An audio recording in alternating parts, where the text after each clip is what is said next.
What happens when a CEO flips burgers undercover at one of his own restaurants and overhears a manager threatening his exhausted crew? Seth Nolan leaned back in his office chair, staring at the latest customer complaint reports like they were crawling off the page. There wasn't one big scandal, just a slow drip of bad experiences. Food served cold. Long waits. Rude staff. It wasn't what his father built the business for, and it sure wasn't what Seth wanted to be remembered for either. He inherited the 6-location burger chain 2 years ago when his dad passed. Seth had grown sales from the top, but he hadn't worked the line a day in his life. And now he felt it. The distance. The blind spots. His district manager, a guy named Matt, kept saying everything was fine, but the reviews told a different story. Seth rubbed his temples. I'm not gonna find out sitting here. So he made a plan. He'd go undercover as Sean, a new trainee. He'd grow a beard, dye it darker, wear thick-rimmed glasses, and pull a baseball cap low over his forehead. Since most of the staff had been hired in the past year and Seth had never done any in-person visits beyond corporate meetings, no one would recognize him. Plus, it was a big enough chain that folks just knew the name, not the face. He started his training at different locations, working evening shifts when things got crazy. The 5th night, he was assigned to the 6th location, a 24-hour joint that struggled the most with late-night service. Perfect. When Seth walked in through the back door, the kitchen was already humming. The manager, a broad guy with a shaved head named Travis, barely looked up. You the new guy? Travis barked. Yeah, Sean, Seth said, adjusting his cap. Good. Grab an apron. Start flipping. We're short again. Seth nodded and got to work. The grill was backed up, fries were burning, and the air smelled like grease and stress. There were only 3 people working the floor when normally there should have been 6. He caught snippets of conversations, mostly complaints about being scheduled for double shifts, no breaks, and getting yelled at for asking for help. By midnight, Seth was sweating through his shirt. A line of cars wrapped around the drive-thru, and walk-in customers were getting angrier by the minute. Seth flipped patties as fast as he could, but he wasn't fast enough for Travis. Hey, new guy! Travis shouted over the sizzle of the grill. Move your ass or I'll find someone who actually wants a job. Seth gritted his teeth but stayed quiet. He was here to learn, not blow his cover. Around 1 in the morning, after the rush died down, Travis gathered the kitchen crew, 2 young women and a tired-looking guy with inked arms near the fryers. You listen up, Travis said, his voice low and mean. I don't care if you're tired. I don't care if 2 people called out again. You leave before I say you can, you're fired. You don't like it? Good luck finding another job that'll take slackers like you. Seth froze mid-flip. The 2 women glanced at each other, their faces tight with fear. The guy just looked down at his shoes. Understand. Travis barked. They nodded silently. Seth's hands clenched around the spatula. His heart hammered. This was it. This was why things were falling apart. He needed to see more before he acted. But the knot in his stomach told him something had to change, and soon. The next day, Seth decided he wasn't just going to watch anymore. He was going to fix it. The morning after the brutal late shift, Seth sat in his car across the street from the restaurant, sipping bitter coffee from a drive-thru down the block. The sun had barely risen, casting long shadows over the empty parking lot. His mind raced through everything he had seen and heard. It wasn't just bad management, it was fear, exhaustion, and a deep crack in the foundation his father had built. He couldn't charge in without a plan. If he fired Travis on the spot without understanding the full situation, the chaos might get worse. And he needed to know how deep the rot went. By 7 in the morning, a different manager, a short woman with tight curls named Jasmine, unlocked the front door. Her face looked worn but kind. Seth adjusted his hat and walked in behind her, pretending to be checking the schedule posted near the kitchen. You're the new guy, right? Sean, she asked, flipping through a clipboard. Yeah. Second day here, Seth said, keeping his voice casual. Well, you're early, Jasmine said, glancing at the clock. That's rare around here. She didn't say it with anger, just weary amusement. You need help setting up? Seth offered. She hesitated for a second, then nodded. Sure. If you don't mind cutting tomatoes, we're way behind on prep. Seth washed up and got to work. The kitchen felt calmer under Jasmine's watch. She gave clear instructions without barking, checked in on the line cooks without hovering, and even smiled when thanking people. It was a stark contrast to the night before. As the morning shift trickled in, Seth noticed the energy shift, too. It wasn't perfect, everyone looked tired, but no one flinched when Jasmine called their name. They joked quietly with each other, moved with a kind of practiced rhythm. Around 9, a young woman with short, choppy hair approached the prep station, tossing her apron on. You're Sean, right? I'm Kayla, she said, offering a hand. Nice to meet you, Seth said, shaking it. You working nights or mornings? She asked, pulling gloves on. Mostly nights, I think, Seth said. Kayla's face tightened. Good luck with that. Seth kept slicing, pretending not to notice. You get Travis last night? She asked, voice low. Yeah, Seth said, wiping his hands. He was intense. Kayla snorted. That's one word for it. I worked nights for 2 months before begging Jasmine to switch me. Travis thinks screaming solves everything. Seth raised his eyebrows slightly. Management knows? Kayla shrugged, slicing onions with mechanical precision. Matt knows. Doesn't care. As long as the numbers are good, nothing changes. The pieces slid into place. Later that morning, while restocking napkins at the front counter, Seth overheard a conversation between Jasmine and another older employee named Luis, who was wiping down tables. I told Matt again we need more people overnight, Jasmine said, keeping her voice low. They're running with half a crew. It's dangerous. Luis shook his head. He doesn't listen. Says overtime's cheaper than new hires. Seth's stomach nodded. Profits over people, plain and simple. After his shift, Seth returned to his car and pulled out a cheap burner phone he had bought for this undercover job. He called the assistant he trusted most at headquarters. Laura, it's me, he said, keeping his voice low. I need you to pull all late shift schedules from the last 2 months for Location 6. And I need a list of employee complaints filed to HR about management there. Laura didn't ask questions. She just said, got it, and hung up. 2 hours later, Seth sat in a corner booth of an empty diner a few blocks away, scrolling through the files Laura had emailed to the burner. His blood boiled as he read. Employees scheduled for 12, even 14-hour shifts with no breaks logged. Overtime hours mysteriously adjusted down in payroll. Several HR complaints directly naming Travis for verbal abuse, and each one marked no action taken by Matt. It wasn't one bad night. It was a pattern. A system built to grind people down and squeeze every last cent. Seth closed the files and stared out the window at the slow-moving traffic. He couldn't just pull Travis aside and give a warning. That would be like putting a band-aid on a broken bone. He needed to cut the rot out completely. That night, Seth returned for another shift, still undercover. He wanted to see if the situation was isolated to Travis or if others were involved. The evening started off tense. Travis was back, pacing the kitchen like a prison guard. The moment Seth clocked in, Travis shoved a mop into his hands.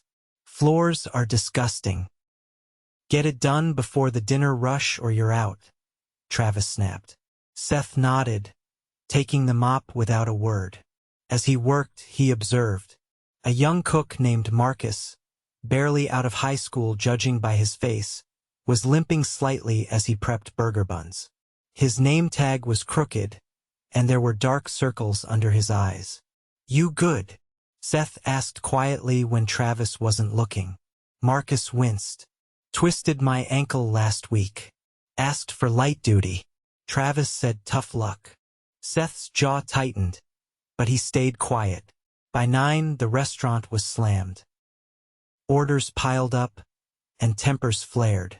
Travis barked at everyone, insulting mistakes instead of fixing them. When a customer at the counter complained her order was wrong, Travis stormed out from the kitchen and slammed the tray down in front of her. You want it your way, go to a 5-star restaurant, he growled loud enough for the entire lobby to hear. The woman gasped, grabbed her purse, and stormed out. Seth's hands shook around the mop handle. Customers were fleeing, employees were breaking down, and Travis didn't care. Around 10, the final straw snapped. One of the cashiers, a soft-spoken guy named Devin, dropped a stack of cups by accident. Travis spun on him instantly. "Are you stupid or just lazy?" Travis shouted, his face inches from Devin's. "I'm sorry," Devin stammered. "Save it.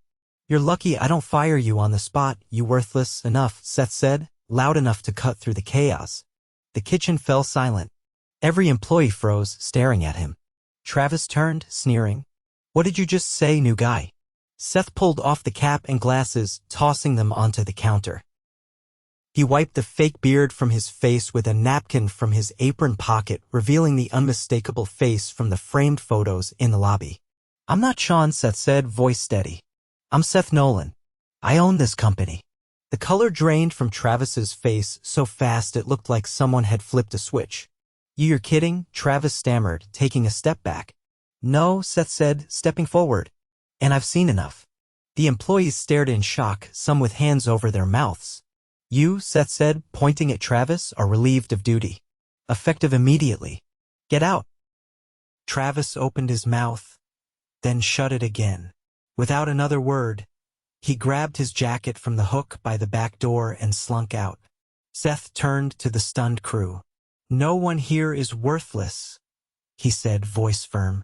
"No one deserves to be treated like that. Not now, not ever." A heavy silence filled the room, broken only by the sound of the fryer bubbling. Seth scanned the tired, wary faces around him.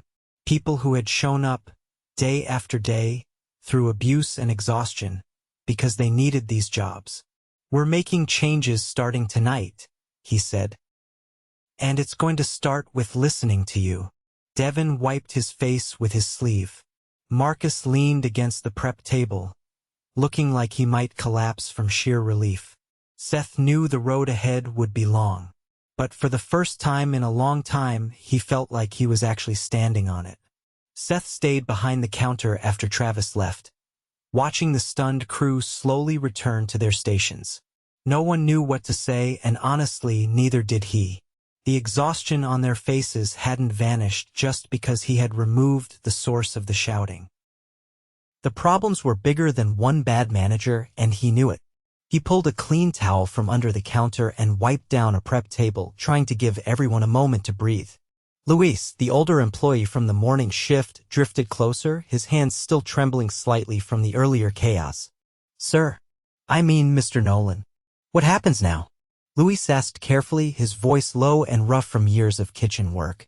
"We fixed this," Seth said, "but I'm not going to pretend it happens overnight. First, we're going to get through tonight. Then tomorrow, we start making real changes." Luis nodded slowly, like he wanted to believe it but wasn't sure if he could. Seth grabbed a clipboard from under the register and scribbled down a quick list. "I'm calling in extra hands for the rest of the night. You all have been running short for too long. I can't promise a full crew immediately, but I can get us some backup now." Jasmine's shift had ended hours ago, but Seth still had her number from the employee roster. He stepped outside to make the call, the cool night air cutting through the lingering smell of grease on his clothes. "Jasmine, it's Seth Nolan," he said once she answered. "I need you back here if you're willing. It's urgent." There was a pause on the other end. "What's going on?" "I'll explain when you get here," Seth said. "But Travis is gone." Another pause, longer this time. "Then I'll be there in 20. When he returned inside, Devin was straightening the napkin dispensers, his hands still shaking slightly. Marcus was icing his ankle with a bag of frozen fries wrapped in a towel sitting on an overturned crate near the fryer. Seth walked over to him. "You should be home resting," he said. Marcus shrugged. "I can tough it out." Seth crouched down to his level. "You shouldn't have to. You're not a machine." Marcus looked away, his jaw tight. "How long have you been working, Hurt?" Seth asked. "Since last Friday," Marcus admitted. "I told Travis. He said I could quit if I didn't like it." Seth stood up, anger simmering just under the surface. "You're off for the next 2 days. Full pay." No argument. Marcus blinked. Seriously. Seriously, Seth said. And we'll talk about longer accommodations once you're back on your feet. The door chimed, and Jasmine rushed in, her hair pulled back hastily and a jacket thrown over her uniform. She looked around the kitchen, taking in the stunned faces and the absence of Travis. You weren't kidding, she said. Seth motioned her over. I need you to help steady the ship tonight, he said quietly. You're not alone anymore. We'll staff up, fix scheduling, but right now we need calm. Jasmine nodded, her expression hardening with purpose. She clapped her hands once, firm but not harsh. All right, everyone, let's get through the next few hours. One order at a time. They fell into motion again, shaky but moving. Seth grabbed an apron and jumped back on the grill, side by side with Devin. Orders trickled in slower now, the midnight rush spent, but it still took all of them to keep up. At 3 a.m, Seth finally called a halt. Shut it down early, he told Jasmine. We're cleaning up and heading home. The crew exchanged confused glances. Closing early was unheard of. Seth caught their hesitation. You've all earned it, he said. And starting tomorrow, things change. He stayed to mop, to scrub, to stack chairs with them. No one left until the place was spotless, but for once, no one was yelled at. They worked together, moving faster than he expected just from the sheer relief of not being under constant threat. When the last light was turned off and the doors locked, Seth gathered them under the buzzing parking lot lamps. I can't fix everything with a speech, he said. But I can promise you this, we're putting people first from now on. Anyone who treats you like you're disposable doesn't belong here. Devin shifted on his feet, the first hint of a smile breaking through. You're all getting paid for the full shift tonight, plus a bonus for everything you've put up with. I'm personally reviewing every location, every manager. And I'm setting up a direct line to me. No more complaints disappearing. Kayla, who had stayed quiet since the previous night, spoke up. Will it really change? She asked, her voice raw. Yes, Seth said without hesitation. The employees dispersed slowly, some still looking back over their shoulders like they expected it all to be a dream.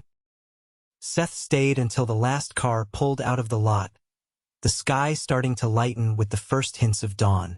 When he finally slid into his own car, exhaustion hit him like a hammer.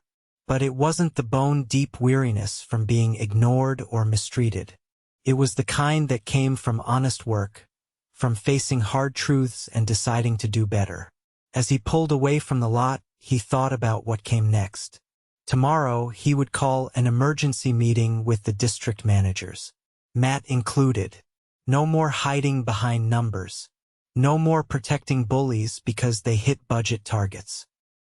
He was done trying to fix things from a boardroom. He was going back to the floor, back to the people who made his company possible. And this time, he wasn't leaving. By mid-morning, Seth stood in the conference room of headquarters, a heavy folder tucked under his arm. A dozen district managers filed in, Matt among them, carrying his ever-present tablet and a look of mild irritation like he'd been pulled from something more important. Seth watched them settle into their seats, none of them suspecting what was about to unfold. He waited until the room was silent before setting the folder on the table with a quiet finality. I spent the last 2 weeks working the line at our stores, Seth said, scanning their faces. Unannounced, unrecognized. Several exchanged uneasy glances. Matt leaned back in his chair, arms crossing defensively. I saw what our employees go through, Seth continued. I heard what our customers say behind our backs. And I witnessed management practices that are completely unacceptable. He opened the folder and slid several printed complaints across the table. Each one had names, dates, and notes from his undercover shifts. Matt cleared his throat. If there were issues, why weren't they escalated through proper channels? Because the channels you oversee bury them, Seth said. I have records of employee reports against Travis that were dismissed without investigation. Matt shifted in his seat, but said nothing. Seth kept his voice steady. We tolerated a manager who berated, threatened, and exploited his team. We turned a blind eye because the numbers looked good on paper. He pointed directly at Matt. You were responsible for overseeing that region. You saw the overtime abuses. You ignored the staffing shortages. You let a culture of fear grow under your watch. Matt opened his mouth, but Seth cut him off. I will not listen to excuses, he said sharply. You were terminated effective immediately. Matt's face flushed dark red. He rose halfway from his chair, then seemed to think better of it and sat back down, shoulders rigid. Seth signaled to a security guard at the door who approached silently. Matt stood, collected his tablet, and walked out without looking back. Seth turned back to the room. No one else moved. This company was built to serve people, he said, not to grind them down. He took a breath, letting the silence stretch just long enough for it to sink in. Every location will undergo an immediate audit, he continued. Employee schedules, payroll, management behavior. If you find mistreatment, fix it. If you see managers abusing their teams, remove them. And if you can't lead with integrity, resign now. One of the newer district managers, a woman named Priya who had kept her head down so far, spoke up. What about the teams that are already stretched too thin? She asked. We can't just fire bad managers without replacements. We're hiring aggressively, Seth said. Recruitment bonuses for referrals. Higher starting wages. Overtime only when volunteered, never forced. And we're launching a leadership training program for internal promotions. Another district manager, an older man named Greg, raised his hand slightly as if unsure if it was even allowed anymore. What about the people who've already been hurt? He asked. The ones that stuck through all this? Seth nodded. We're issuing hardship bonuses to all employees at affected locations. And I'm personally visiting each store over the next month to listen to the teams directly. The room remained tense, but a few shoulders lowered. Some looked relieved. Others looked afraid, maybe afraid they'd be next if they didn't change. Seth gathered the documents and closed the folder. You have your orders, he said. Get it done. After dismissing them, Seth returned to the 6th location. Jasmine was already there, clipboard in hand, speaking with a small group of employees gathered near the dining area. The restaurant was quieter than usual, the pace slower but steadier. There were still gaps in the schedule, but Seth could see the difference already. People moved with more confidence, not darting glances toward the kitchen every few seconds. Jasmine spotted him and walked over. We're holding up, she said. Still short by 2 on nights, but I've got interviews lined up. Seth nodded. I'm bringing in a temporary support team from the training center. They'll help cover until we're fully staffed. She smiled faintly, a tired but genuine expression. I want to meet with the team, Seth said. Not a speech, just a conversation. Jasmine gathered everyone by the front counter. About 8 employees stood in a loose semicircle, some in uniform, some who had just finished shifts but stayed when they heard. Seth stepped forward. You've been carrying this place on your backs, he said. And you deserve better. He looked at Marcus, who stood with a crutch under one arm, a determined set to his jaw. No more being forced to work hurt, Seth said. No more 12-hour shifts without breaks. No more managers screaming at you because they can't do their own jobs. The group stayed silent, absorbing every word. I'm not asking you to trust me because of a speech, he said. Trust has to be earned. So here's where we start. He pulled a stack of papers from his jacket. These are feedback forms. Real ones. Anonymous. You tell us what's wrong, what's working, what you need, and we fix it. No retaliation. If you ever feel unsafe or unheard, you can call a direct line to me or Jasmine. Kayla took one of the forms, flipping through it carefully as if expecting a catch. She didn't find one. And for those of you who stuck it out when you had every reason to leave, Seth said, you're getting a loyalty bonus. It won't erase what happened, but it's a start. Devin shifted from foot to foot. Does this mean we're actually getting more people? You will, Seth said. And you'll have a say in who joins. You deserve teammates you can rely on. For the first time, Marcus cracked a short, tired laugh. Can we pick managers too? Seth grinned. Help me find the right ones and we'll talk. The tension broke slightly. Not into cheers or applause that wasn't real life. Just a few easier breaths. A few exchanged looks that didn't carry fear. After the meeting, Seth stayed behind, scrubbing grills and restocking shelves alongside them.